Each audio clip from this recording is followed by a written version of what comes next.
I used to love Thanksgiving more than any other holiday. Not because of the food, though Lord knows I always cooked enough to feed an army. Not because of the traditions, though they brought me joy. No, I loved Thanksgiving because it was the one time of year when my family, my children, my grandchildren, my husband and I, all sat at the same table, holding hands, sharing stories, and giving thanks for each other.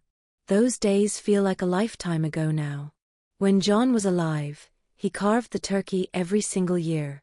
He had this proud little grin, like he was providing for his family even though I had spent days in the kitchen preparing everything. He'd slice the first piece and always hand it to me, saying, "For the woman who makes this house a home."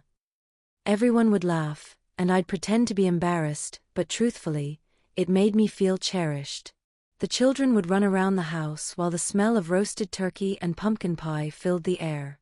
The laughter, the clatter of dishes, the chaos of too many voices talking at once, it was beautiful. It was family. But the first Thanksgiving after John passed, the house felt like a stranger's place. I still cooked, though my hands trembled as I kneaded the dough and basted the turkey. I still set the table, polishing the silverware he and I had saved up for when we were young. I lit candles, put out the best china, and told myself, at least I'll have the children here. At least I won't be alone. But they never came. One by one, the phone calls trickled in. My eldest said his wife's family was hosting a big dinner, and they couldn't make it this year. My daughter said she was too tired from work and would visit another time. My youngest didn't even call. He sent a text message that simply said, "Sorry, busy. Love you, Mama." I stared at that empty table for hours. The food grew cold, the candles burned down, and the silence pressed heavy on my chest. I sat there, fork in hand, waiting for footsteps that never came. I whispered to John that night, "I saved you a plate." And then I cried into my napkin until my tears soaked through. The years since have not been much different. Each Thanksgiving, I try again. I roast the turkey, even if it's smaller now. I bake the pies, roll out the biscuits, set the table with the same china. I tell myself, this year will be different. This year they'll come. But more often than not, the chairs stay empty. My phone buzzes with excuses, work, kids, traffic, maybe next year. They forget that for me, there might not be many next years left. Do you know what it feels like to sit at a table meant for 12, with only one plate touched? To raise your glass in a toast to no one? To carve a turkey and wrap up the leftovers because there's no one to feed? It feels like being erased slowly, piece by piece. I sometimes wonder if they even remember those Thanksgivings of their childhood. Do they remember John's jokes, the way we played board games after dinner, the smell of pies cooling on the windowsill? Or have those memories faded for them, while they remain alive in me, both a comfort and a torment? The truth is, I don't want the turkey or the pie or the big table anymore.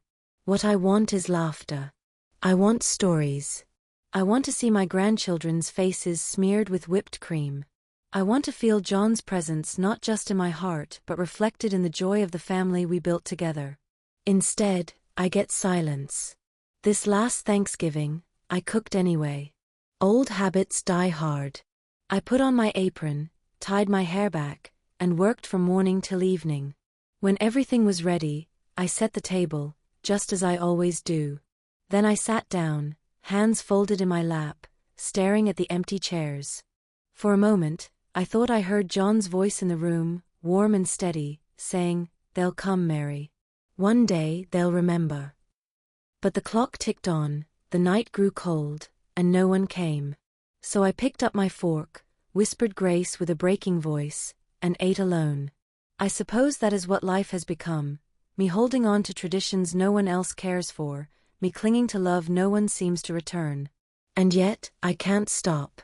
Because as long as I breathe, I will not let the memories die. One day when I am gone, perhaps they will sit at a table together and say, "Mama used to make the best turkey. Remember how the house smelled? Remember how Dad carved the first slice?" Maybe then, they will feel the emptiness I feel now. Until then, I will keep setting the table, lighting the candles, and whispering into the silence. Because even an empty Thanksgiving is better than no Thanksgiving at all.